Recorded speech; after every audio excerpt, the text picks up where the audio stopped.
Today, the Office of Multicultural Affairs is prominently located in the Shine Student Center on the campus of Syracuse University. It employs 15 staff members, provides 12 programs, and supports countless students from diverse backgrounds all across the campus. I think this is a space where they can be themselves. And true or not, they see me as somebody who looks like them. And so I may be nothing like them. But for them, the appearance of at least having someone who, at least physically, looks like they do, they feel like that's much more comforting and that they can be comfortable in a space and they can completely be themselves. The student of color experience was not always a priority at the institution. Black student athlete struggles were made public in 1970 when the group that became known as the Syracuse 8 boycotted football practice in protest of the discrimination they experienced on the team. The newscaster came on the air and indicated that the African American students, or better yet, the black football players at Syracuse University were striking the team. And coming from the South, I kind of thought everything was all right at Syracuse. If you can understand getting that particular radio broadcast coming through Wilkes-Barre, Scranton, going up Interstate 81, headed to Syracuse that Saturday afternoon.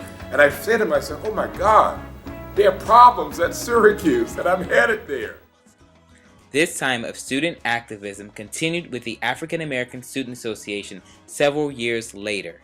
The Office of Multicultural Affairs began as Office of Minority Affairs in 1976.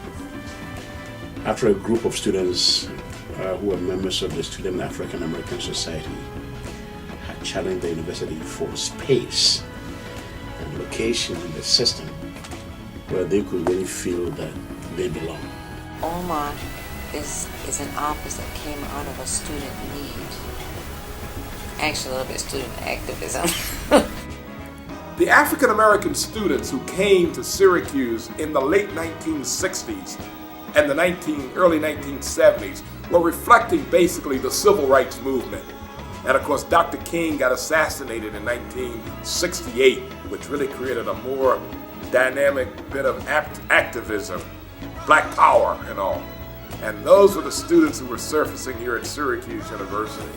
One of the major demands was having the opportunity to hire, or the university hiring a professional staff to lead initiatives for black students. They hired a young man from Cornell University whose name was Harry L. Wells, who came on board January of 1976 as a first coordinator of minority affairs. Larry led the program and had some initiative, I believe, student advisors kind of group. One of those advisors is still in the system here as a professional staff member, Kenneth Shoney. They asked for student volunteers to come and they explained to us the program. What they were doing is, as the university recruited more Latino and African American students, they wanted current students, when the students got here in the fall, to be their mentors and advisors, to just help them navigate the campus, explain to them what they need to take care of, how to take care of business, and that was a positive. Once I heard of it, I said, yes, where do I sign up? The unfortunate thing was that in 1985, the university thought that they had done enough for these black students, that was time to mainstream them. At one point it was dissolved. Administration dissolved OMA. So there wasn't an OMA office against the dean of students, approval. He said, I don't know if I would do that, but they did. 1988, 1989, it came to that point where the Students African American Society really said, no, we can't do this anymore. So they barged into a Board of Trustees meeting to make their voices heard. They were kind of prevented from doing so. The Board of Trustees were moved from one area to another hiding place, I understand. The students found them. And so they went there and made their voices heard, and it became a big issue on campus. Ultimately, the office as the students knew it was dissolved. In 1985, Charles Winder, then president of the Student Afro-American Society, stated in the Daily Orange, "The university has stripped the Office of Minority Affairs of staff. This is an overall effort to the university to mainstream its activities, and the minority students are losing in the mainstream." It wasn't until 1997, 12 years later, when Barry Wells led the division as interim senior vice president of student affairs, that the office was finally reestablished as the Office of Multicultural Affairs. In 2001, Dr. James Dewajimon became director of the Office of Multicultural Affairs and continues to lead the office today. Like when I got here, you know how you get hired, you're negotiating your salary and everything. I was negotiating for computers and telephones.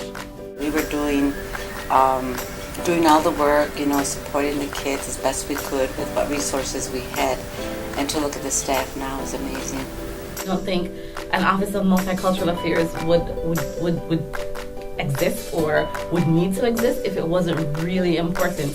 If we didn't have the Office of Multicultural Affairs, many historically underrepresented students wouldn't have a voice or wouldn't have an administrative body being able to represent their interests. I would have students come in and say, "What do you guys do?" So I would say we support our underrepresented students, and we're here, we're their home away from home, and they would say, "I want to be